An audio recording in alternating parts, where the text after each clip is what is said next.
प्रधानमंत्री नरेंद्र मोदी ने हैदराबाद हाउस में न्यूजीलैंड के प्रधानमंत्री के साथ की मुलाकात। दोनों देशों के बीच में मुक्त व्यापार समेत तमाम मुद्दों पर चर्चा।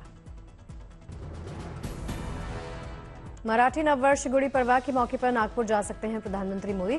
आरएसएस मुख्यालय भी पहुंचेंगे पीएम। प्रधानमंत्री बनने के बाद पीएम मोदी की पहली आरएसएस मुख्यालय यात्रा। डॉक्टर हेगगेवार को स्मृति मंदिर में श्रद्धासुमन अर्पित करेंगे। माधव नेत्रालय की आधारशिला के कार्यक्रम में पीएम मोदी हो सकते हैं शामिल। 517 करोड़ रुपए की लागत से बनेगा नेत्रालय। पीएम मोदी के दीक्षा भूमि जाने की भी संभावना। अपने पॉडकास्ट में पीएम ने आरएसएस की जमकर प्रशंसा की थी। हिंदू कैलेंडर के मुताबिक छत्रपति शिवाजी महाराज की जयंती आज। महाराष्ट्र में कई कार्यक्रमों का आयोजन। महाराष्ट्र के भिवंडी में छत्रपति शिवाजी महाराज के पहले मंदिर का लोकार्पण। सीएम देवेंद्र फडणवीस ने किया अनावरण।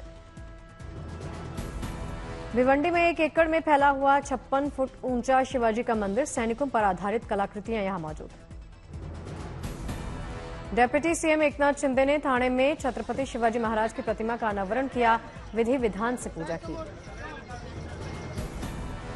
मथुरा में रंगनाथ भगवान के 10 दिवसीय ब्रह्मोत्सव का शुभारंभ। सोने से बनी पुण्य कोटि में विराजमान हुए भगवान रंगनाथ।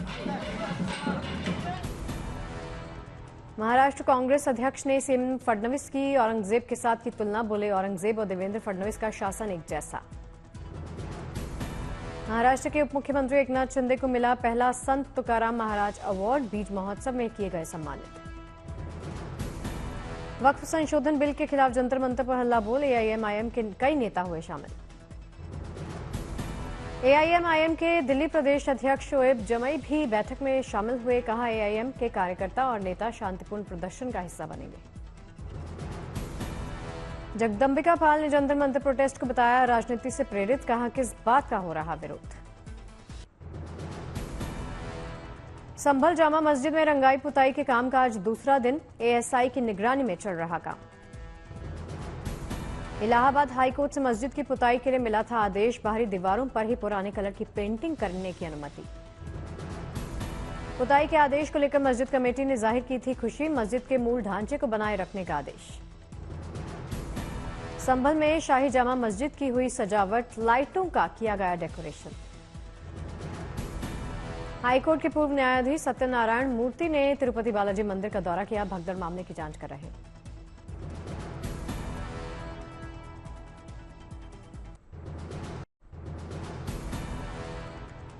कूनो नेशनल पार्क में चीतों की संख्या में लगातार बढ़ोतरी। 5 और चीतों को खुले जंगल में छोड़ा जा रहा है। जंगल में आजादी से घूमने वाली चीतों की संख्या हो जाएगी 17। मादा चीता गामिनी भी 4 बच्चों के साथ जंगल को करेगी गुलजार। कूनो नेशनल पार्क में इस समय 26 चीते मौजूद। ज्यादातर चीते अभी बड़े बाड़ों में रखे गए। 5 चीतों को जंगल में छोड़ने के बाद बढ़ जाएगी चीता सफारी में साइटिंग। पर्यटन को बढ़ावा मिलेगा। सीएम मोहन यादव ने भी ट्वीट करके जाहिर की खुशी। लिखा कूनो में बढ़ेगा चीतों का कुनबा। सफारी पार्क में खुशियों की बहार। शेरनी नीरजा ने दिए 3 शावकों को जन्म। शेरनी नीरजा ने इटावा सफारी पार्क में दूसरी बार 3 शावकों को जन्म दिया। नवजात शावक पूरी तरह से स्वस्थ। तीनों नवजात शावकों और मादा शेरनी की हो रही विशेष देखभाल। सफारी पार्क में 18 हुई बब्बर शेरों की संख्या। बढ़ेगा कूनो में चीतों का कुनबा। 4 बच्चों के साथ जंगल को गुलजार करेगी मादा चीता गामिनी। आंध्र प्रदेश के नेल्लोर में थलबगिरी रथोत्सव का भव्य आयोजन किया गया। दूर दूर से पहुंचे भक्त। पटना के पालीगंज के सिगोरी थाने की पुलिस टीम पर हमला। करीब 200 की संख्या में थे हमलावर। सिगोरी पुलिस ने आत्मरक्षा में की फायरिंग। 9 लोगों को गिरफ्तार किया। कीचड़ फेंक रहे युवकों को खदेड़ने पर गुस्साए ग्रामीण। पुलिस पर की ईंट पत्थरों की बौछार। मुंगेर में फिर पुलिस पर हमला। एक सिपाही का फटा सिर। एएसआई समेत अन्य पुलिसकर्मियों को भी लगी चोट। चुनौती की घटना को अंजाम दे रहे युवकों को ले जाने के दौरान पुलिस से भिड़े ग्रामीण। मौके पर ही फैसले की कर रहे थे मांग। दिल्ली पुलिस के इतिहास में पहली बार एसएचओ की पोस्टिंग के लिए परीक्षा। जो पास करेगा उससे ही मिलेगी तैनाती।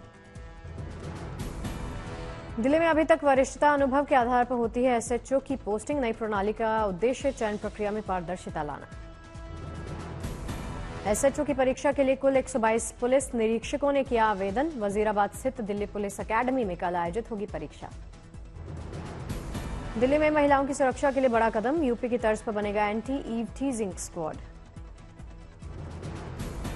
दिल्ली में शिष्टाचार स्क्वाड होगा ईव टीजिंग स्क्वाड का नाम। दिल्ली के हर जिले में 2 स्क्वाड तैनात होंगे। तमिलनाडु से आई जल्लीकट्टू प्रतियोगिता की तस्वीरें। पुडुकोट्टाई जिले के मंगलापुरम में मंदिर में महोत्सव के तहत जल्लीकट्टू प्रतियोगिता का होता है आयोजन।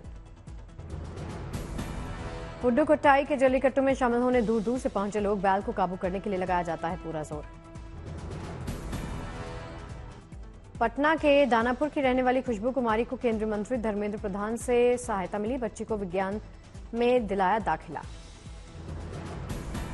आर्थिक तंगी के चलते खुशबू का विज्ञान में नहीं हो पाया था एडमिशन। केंद्रीय मंत्री ने खुशबू से फोन पर बातचीत की। रियासी में कटरा संघर्ष समिति ने रोपवे परियोजना को लेकर की बैठक। रोपवे परियोजना का विरोध किया जा रहा। कुपवाड़ा में सुरक्षा बलों आतंकियों के बीच में मुठभेड़, गोलीबारी जारी। नर्मदापुरम में रील बनाने वाले युवक ने जान जोखिम में डाली। बाइक समेत तालाब में कूदा।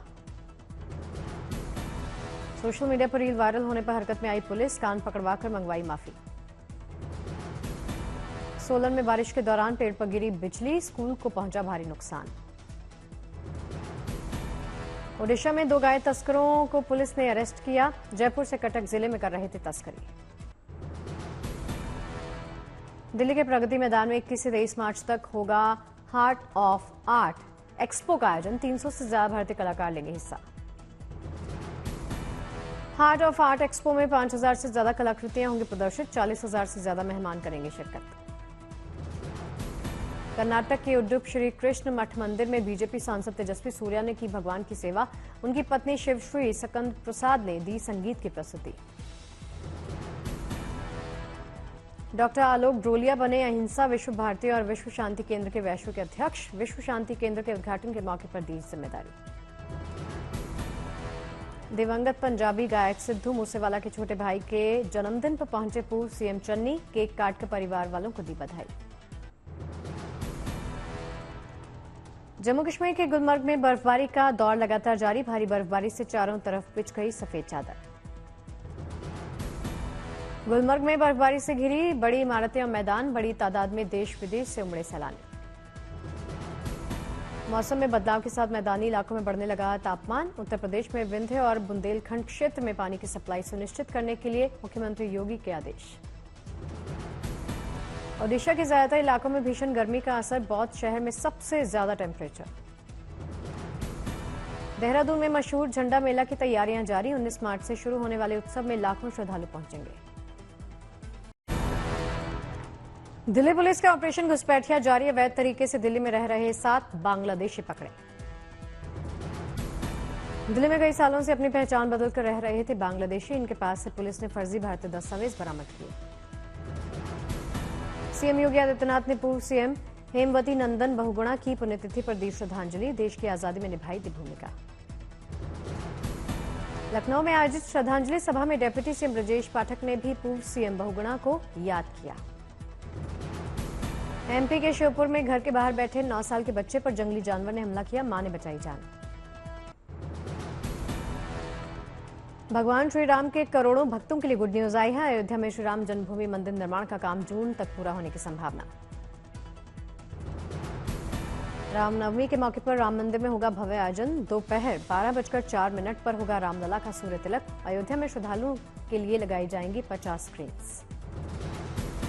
रामनवमी के दिन संत तुलसीदास की प्रतिमा का अनावरण होगा। अन्य मंदिर की मूर्तियों को 30 अप्रैल अक्षय नवमी तक स्थापित किया जाएगा। अयोध्या में श्री राम जन्मभूमि तीर्थ क्षेत्र ट्रस्ट की अहम बैठक हुई। राम मंदिर निर्माण समेत कई मुद्दों पर ट्रस्टियों ने की चर्चा। राम मंदिर के गहनों की जानकारी वेबसाइट पर होगी उपलब्ध। पूजा और भोग की जानकारी भी शेयर होगी।